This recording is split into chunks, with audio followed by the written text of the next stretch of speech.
And our next candidate is Herman Cain, a businessman from Georgia. Herman Cain.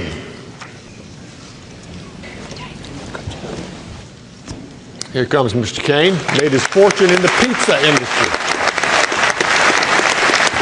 Thank you.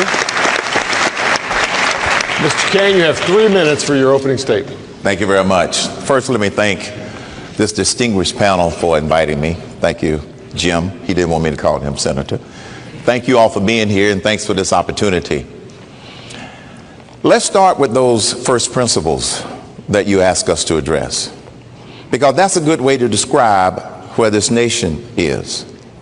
I happen to believe that since the Declaration of Independence inspired the Constitution, that those first principles were in the Declaration of Independence. All men are created equal.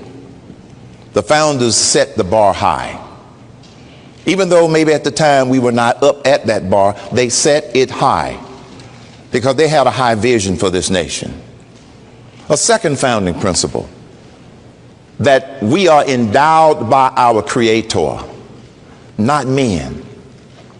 That's one of those principles. Thirdly, with unalienable rights, that among these are life, liberty, and the pursuit of happiness. And I happen to believe that the founders put those in that order for a reason. Because in this great nation of ours, we can pursue happiness all we want to, as long as we don't step on somebody else's liberty toes.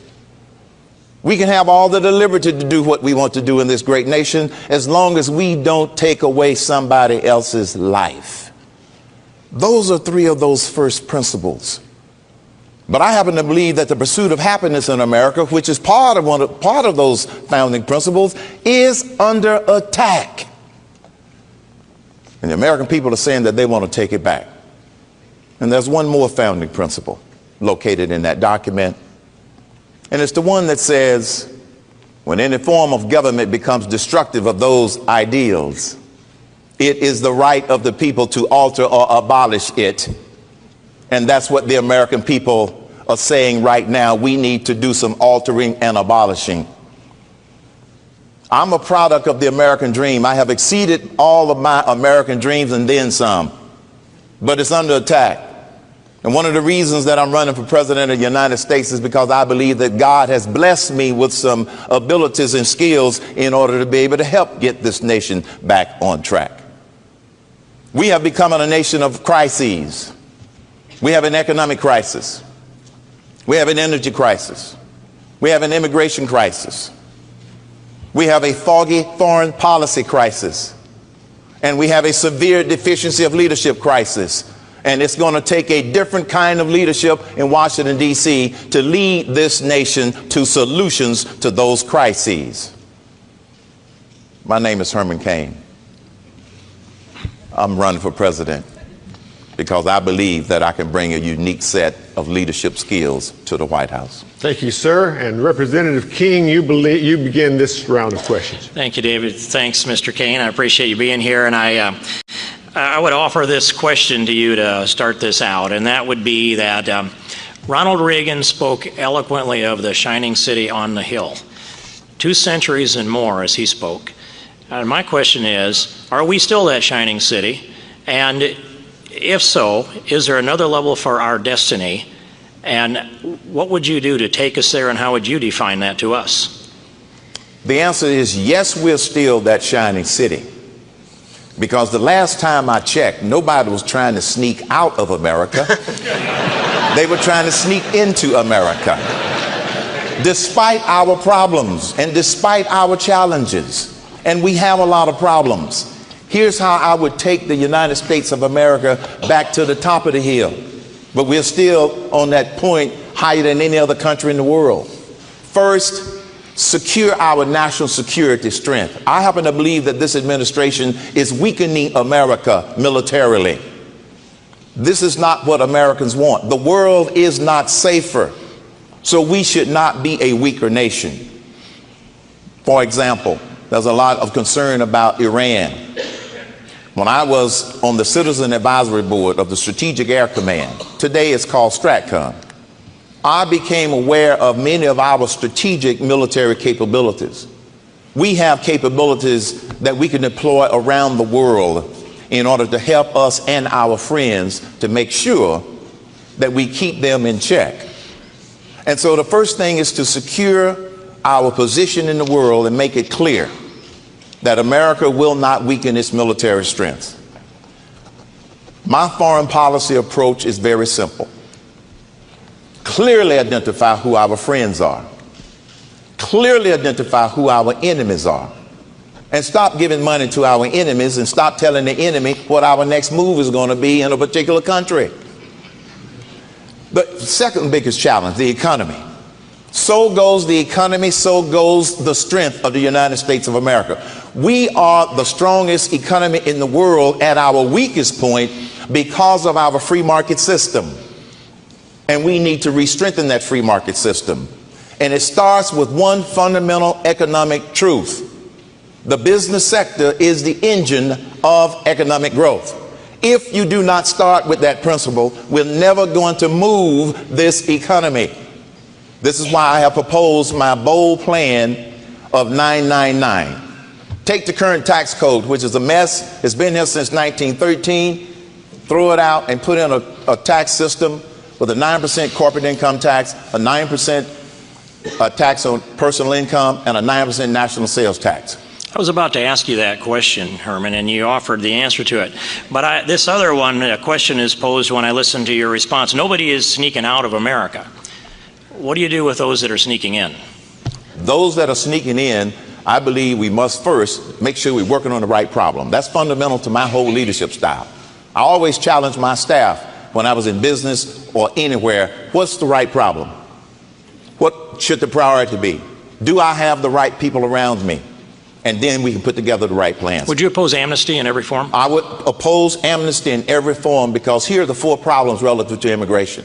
It's not one, it's four. First, let's secure the border for real, not keep talking about it. Secondly, let's enforce the laws that are already on the books. Thirdly, I happen to believe that we can promote the path to citizenship that's already there. We simply need to clean up much of the bureaucracy that's preventing people from being inspired to come through the front door. And fourthly, what I would do with those illegal aliens that are already here, empower the states to do what the federal government can't do, hasn't done, and will not do. Okay, and then yet we have legal immigration, and America is the most generous country in the world with over 1 million a year legally coming into the United States. And in fact, and is there such a thing as too many legal immigrants? What should that number be? Can we get too many? I don't believe that there are too many legal immigrants because we all came from somewhere. It's just a matter of where we have a need and where we have an opportunity. In some communities, there might be a number that says we don't want to overload the system. But I think one of the things that has made America great is its diversity. But Herman, we have 50 million people in line in foreign countries waiting to come into the United States legally. So how many would be too many? I don't have an answer for that, Congressman, because I would have to look at, one, what type of qualifications do these 50 million people have? Secondly, what type of skills and education do they bring with them? If they're bringing us more problems than opportunities, then 50 million might be too many. Would you, though, be favorable towards establishing a legal immigration policy that rewarded merits of applicants? Yes. Yes. And I very much appreciate that response. And then, let's see, I was going to take you back to the tax situation, yes, because I know you have to finish yourself on that, Herman. Phase one is the 999 plan, but phase two is to totally replace the tax code with the fair tax, which is a national sales tax. I have not given up on that idea. The reason that I'm not going to propose to do that as when I first become president is because we need to do a better job of informing and educating more of the American public so they can embrace and understand the paradigm shift from tax on income to tax on consumption. One of the biggest reasons, folks, that we need to get rid of the current tax code is because it allows bureaucrats to pick winners and losers. And it also costs the American people $430 billion a year just to pay your tax bill. Every time you send Uncle Sam $1, it costs you and me 30 cents to send in that dollar. Time's up. Thank you, sir. Yes, sir. Professor George. Thank you, Mr. Cain, for being with us today. Happy to be here. My first question concerns our obligations to human life and also the constitutional powers of the respective levels and branches of government. I want to preface it by recalling Abraham Lincoln's first inaugural address. He was faced with an unconstitutional decision by the Supreme Court of the United States, the Dred Scott decision, which usurped the authority of the elected representatives of the people, the Congress, and the President, and purported to bind their hands indefinitely and decisively. Now, many argue today that we need a constitutional amendment to overturn the court's usurpative decision in Roe versus Wade.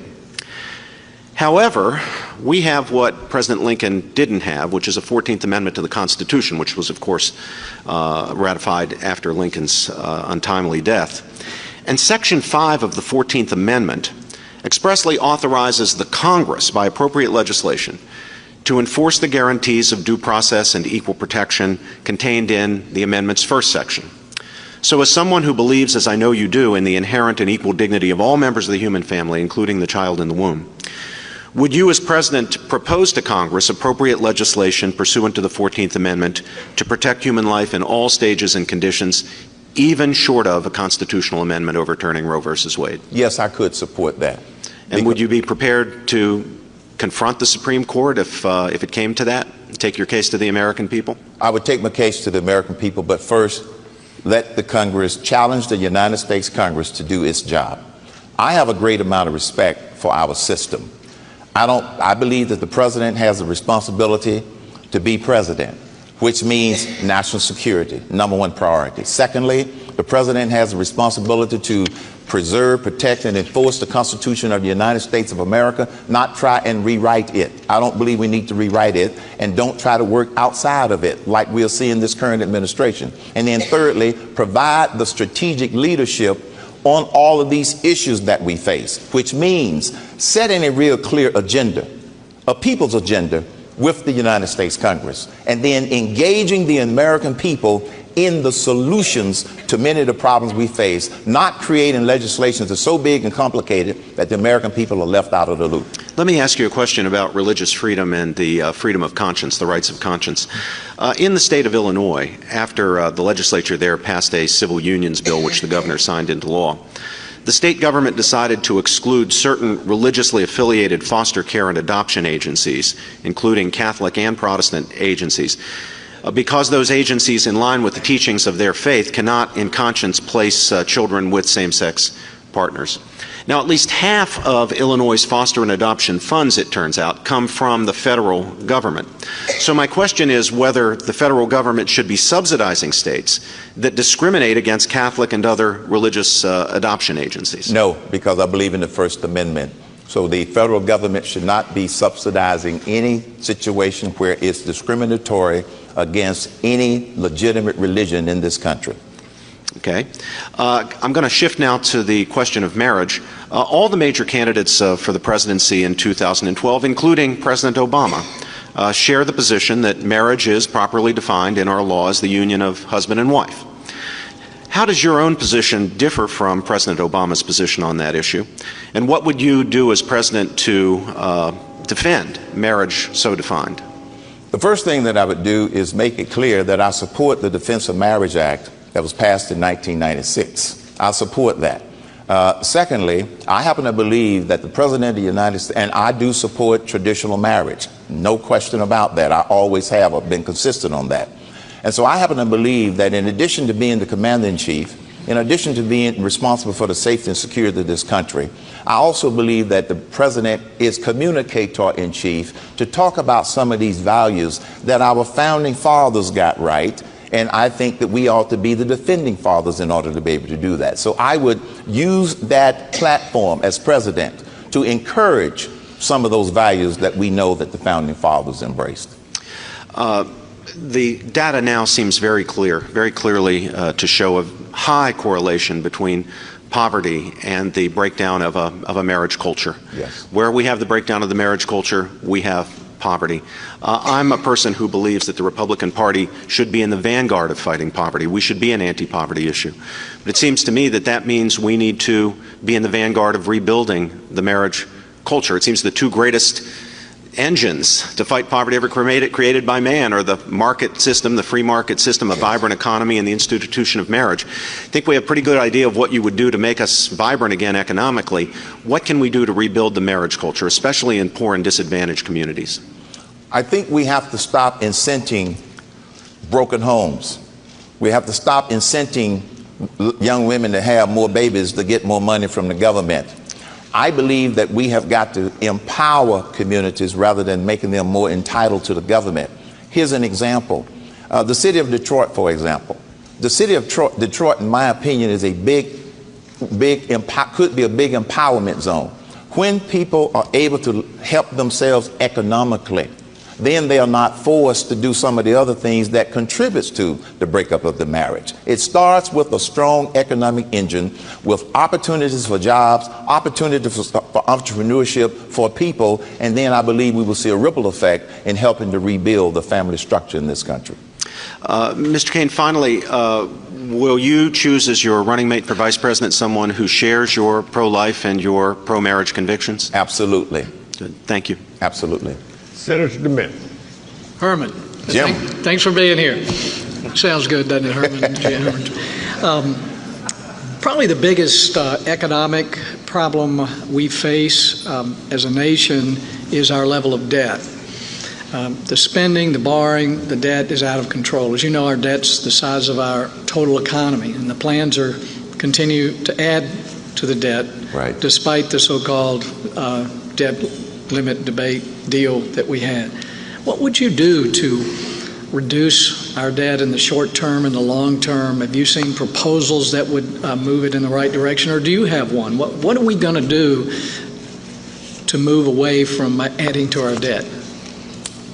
Two things. First, we must boost economic growth. We can do that. This economy has the capacity. I know that bold tax changes like I'm talking about, even some of the other candidates are talking about, they will work. Let's look at the decade of the 60s. They worked under John F. Kennedy. They worked in the 80s. We must first get this economy growing upwards to a 5 or 6% GDP growth rate. And the way I would go after cutting the costs and the debt is the same way I have gone into companies when I've had to take over a business that might have been failing. First, an across-the-board cut of, pick a number, 10%. Then the hard work of a deep dive in every agency to eliminate programs that are in fact duplicative, outdated, based upon performance metrics, and eliminate a lot of those programs. The government accounting offices, you know, Jim, they routinely identify many of those things, but nothing is ever done. They are never actually acted upon. They're not going to be acted upon by 535 members of Congress. They're going to have to be acted upon with the leadership of the president. So that would be my approach. We would have to do a deep dive on every agency and find those, and then get serious about restructuring the big programs like Social Security. I believe in a personal retirement accounts approach. The country of Chile, they had the same problem nearly 30 years ago. They went to an optional personal retirement account approach, and they now have individual retirement accounts for their workers. And so we must restructure programs, not just continue to trim around the edges to begin to bring it down. How do you know how much to cut? What's the goal?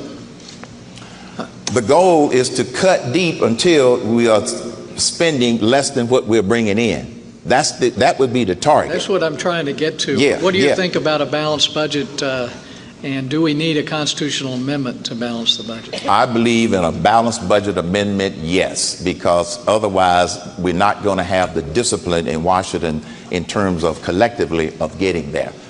All you have to do is look at, you know, the current situation in terms of what's being discussed with the super committee. Mm-hmm. You know, the idea in Washington, D.C., for some, not you, not Congressman Steve, but some people is, if you reduce the growth, that's a cut. That's not a cut. Yeah. That's deceiving the American people. So no, I do believe in a balanced budget amendment. Let's talk about the Federal Reserve. The more I find out, the more worried I am about what they've been doing. We found out when we went through the legislative process for this TARP program, which I opposed, the Federal Reserve actually matched that and upped it as far as the amount of money they were sending to banks, not only in this country but around the world. They've apparently bought nearly 90% of our own debt this year. And now they're talking about another round of monetizing debt, which they call quantitative easing. I mean, what would you do with the Federal Reserve, or do you think it's a problem? I believe we can fix the Fed, and the way we fix the Fed is we ask Congress to limit their ability, to limit their authority. One of the reasons they got into these programs like quantitative easing is because of the size of the debt, and because the debt was just spiraling out of control, and other countries were not buying it fast enough. They came up with these kinds of plans. Secondly, the Federal Reserve has, unfortunately, a dual mission: monetary stability and unemployment. That's like trying to hit two targets with one arrow. I would ask Congress to take away one of the targets, get them back to what they were commissioned to do back in 1913, and it worked well until we got into this situation relative to the debt that we have. I believe that we can fix the Fed by asking Congress to relimit their authority to do those kinds of things. Secondly, we have got to get back to sound money. Our dollar is suffering. It's similar to when we wake up in the morning, an hour is 60 minutes. We don't have to go look in the paper to see what it's worth. We've got to get back to a dollar is a dollar is a dollar. Do you need a gold standard to do that? Yes, we do need a gold standard to do that. We can work our way back to a standard. That's the only way we are going to make our currency the currency that people around the world depend upon. So yes, I do support establishing standards, and there are many ways to do it in addition to a gold standard. We've got a minute. I don't have time to ask a question, you to answer it, so I'll give you a minute for a closing remark. How about that? This whole election, folks, is about the survival of this nation and about our liberties. And President Ronald Reagan used to remind us about this thing called freedom. Freedom is never more than one generation away from extinction. It must be fought for and protected. Or one day we are going to spend our sunset years telling our children and our grandchildren what the United States of America used to be like. I'm not going to have that conversation with my grandkids. And I don't think the American people want to have that conversation with their grandkids. I'm running for president of the United States because it's not about us. It's about the grandkids. Time's up. Thank you, Herman. Thank you. Thank you very much, Herman Cain. Appreciate it. He must have been in the military. Thank you.